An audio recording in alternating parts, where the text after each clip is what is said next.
நானு பையன் ஒய்ஃபு 3 பேரும் அம்மா வீட்டுக்கு வந்திருந்தோம். எங்க வீட்ல இருந்து ரெண்ட் வீடு ரொம்ப பக்கம் தான். சில பல ஃபேமிலி இஷ்யூனால ரெண்ட் வீட்ல இருக்கோம்னு வைங்களேன், அது இப்போ நமக்கு வேணாம். அப்படி வீட்டுக்கு வரும்போது தம்பி மகன் மேல ரொம்ப பாசமா இருந்தான். சரி பையனை அடிச்சா தம்பி என்ன ரியாக்ட் பண்றான்னு பாக்கலாம்னு தோணுச்சு. இங்க அடிச்சாதான் இங்க வலிக்கும். இங்க அடிச்சா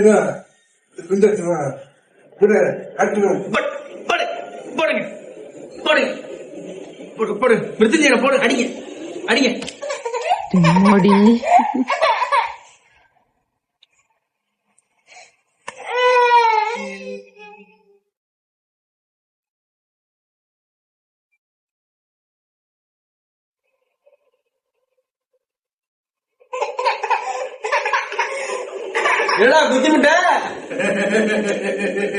எனக்கு ரொம்ப நாளாக ஒரு ஆசை, தம்பிக்கு ஒரு பைக் வாங்கி சைடில் சப்போர்ட் வீல் செட் பண்ணுவாங்கல்ல, அப்படி 4 வீலர் பைக்காக அதை கன்வெர்ட் பண்ணி ஸ்பீட் லிமிட்லாம் செட் பண்ணி தம்பிக்கு பைக் ஓட்ட சொல்லி கொடுக்கணும்னு ஆசை. இந்த ஸ்கூட்டிலாம் ஓட்டுவாங்க, கண்டிப்பாக ஈஸி தான். அப்படி அவன் ஓட்டிட்டான்னா என் பையனுக்கும் பைக்னா ரொம்ப பிடிக்கும். சித்தப்பாவும் என் பையனும் பைக்கில் போக, வளர்ந்ததுக்கப்புறம் சித்தப்பாவை என் பையன் பைக்கில் கூட்டு போக பார்க்கறதுக்கே செம்மையாக இருக்கும்ல. கண்டிப்பாக கூடி சீக்கிரம் வாங்கணும். அது கடவுள் எல்லாத்தையும் வழிவகுக்கணும்.